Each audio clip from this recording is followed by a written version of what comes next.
Hey, greetings everyone. Lieutenant Colonel Allen West, gubernatorial candidate for the Republican nomination to be the next governor here in the great state of Texas.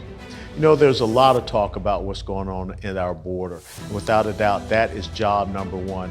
If you're not protecting the sovereignty of the great state of Texas, nothing else really does matter. And when you look at what is happening right now, the fact that we have closing down on this fiscal year 2021, we're talking about 1.4 million apprehensions of illegals. That does not mean deportations. And then another 350, maybe 400,000 of what they call getaways, people that we see them coming across, but we have no means of tracking and finding them. So what I wanted to try to do is kind of put you into the military perspective of how we look at securing a border, because I've kind of been deployed to several other countries and had to do some border security for them. My first mission to secure a border and do border patrol operations was as a young lieutenant patrolling along the border of Bulgaria and Turkey. Pretty interesting times. And I remember that the Bulgarians actually jammed our radios.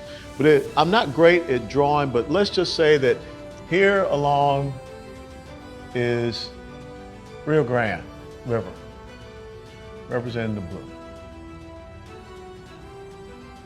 And of course, down here to the south, we've got Mexico. And here, Texas. Now, what we know coming across this river are several different types of what we call infiltration routes, infiltration areas. And so we'll just do something like this, we'll do something like that, we'll do something like that. Now, there are certain places along here where, you know, we have the areas that we see and we understand that there are crossing points. And so let's talk about, let's say, maybe a bridge right here, or maybe somewhere down further, another bridge, crossing point. You know, you got a lot of those that we kind of control. But see, the thing is that what ends up happening is you get a lot of activity that surrounds these areas right here. And what ends up happening is a lot of influx of individuals that are coming across, and then all of a sudden, you got to have that focus there. You've got to have the focus here. And that's exactly what we see happening at, let's say this is Del Rio, and the bridge that is crossing there. And it's only like a 1 mile wide area. But think about all the resources that have to be pushed there, because now all of a sudden you got 10,000, 12,000, maybe up to 15,000. And the same thing can happen further down here, maybe in McAllen or somewhere else where you have this major crossing point, or Laredo. And what that does is that pulls in all your resources, but what continues to happen here and here and here on those infiltration routes? People are coming in while you are being distracted at these places. And see, that's why you have to have your National Guard force down there.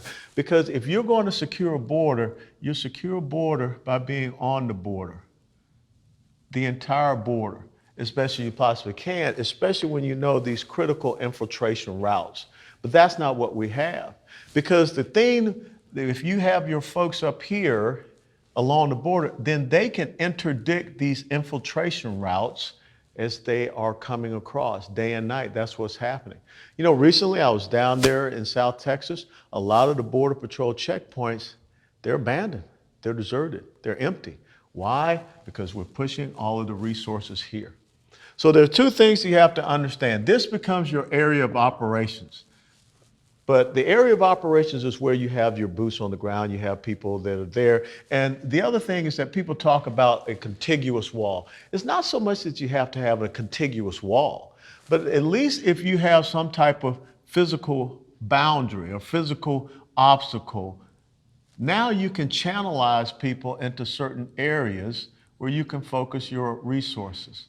And they should be focused on what you know is those main infiltration routes. That's the critical thing. That's how you look at it from a strategic, operational, and tactical perspective. And this whole thing should become what we call a border control zone. What do I mean by border control zone? Illegals don't get out of your border control zone. I think somewhere up here you have Highway 83. And Highway 83 can be your northern boundary of this border control zone. And then what is the southern boundary of the border control zone? This bank here, the southern bank of the Rio Grande River. Now, the other thing you got to come to understand is that this may be your area of operations, but you have a greater thing that is called an area of interest, AI. And you have to be able to influence and impact those different areas of interest as well so that you can really have control of your area of operations. Now, what are some of the things with area of interest? Where are they getting their money? That's an area of interest. How about the stash houses? That's an area of interest. And how about those officials or individuals that are working with cartels? That's part of your area of interest. And that's more of the strategic aspect of making sure that you can control what's going on down here on the border. So one of the things that I think that has to happen, number one, you got to get your troops down here on the border. Number two, you have to be able to determine that if the federal government wants to abdicate their duty and responsibility, we have to be able to do what? To arrest, to detain, and deport individuals, contain them within this border control zone, not letting them get north of Highway 83, and then they're dispersed. That's the importance of being able to focus. Focus on these key infiltration routes all along the border zone, the control zone, and not just be tied down to these crossing points, because that's what the cartels are doing. It's very tactically brilliant. Is you flood a certain zone, a certain area, and we get focused on that zone and that area, but yet everything else is happening in other places all along. But one other thing that we need to do as part of our area of interest that I forgot to mention, the NGOs, these non-governmental agencies and organizations that are out there, they're aiding and abetting illegal immigration. They're coming in, they're the ones doing all the processing, they're giving them the plane tickets and bus tickets. They should have their licenses revoked in order to operate here in the state of Texas. Because if you are undermining our sovereignty as a state, you shouldn't be here operating in this state. But this is a little chalk talk. I just wanted to try to give you a visual understanding of how we need to look at securing this border. And of course, what we have in the military, there are things that we call lines of effort,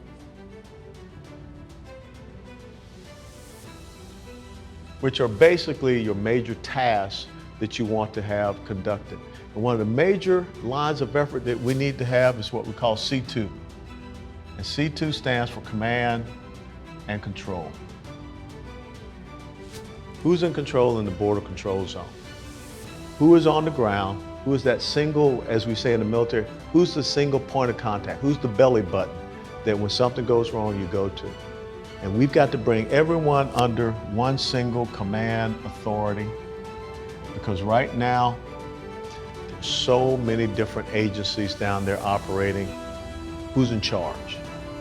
That's the key thing that we're going to solve when I become your next governor here in the great state of Texas.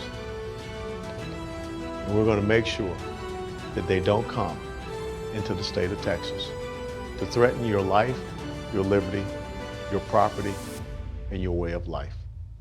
God bless you all. And if you want to learn more, go to west4texas.com. That's west4texas.com. Thanks for joining me for a little chalk talk on how to secure the Texas border.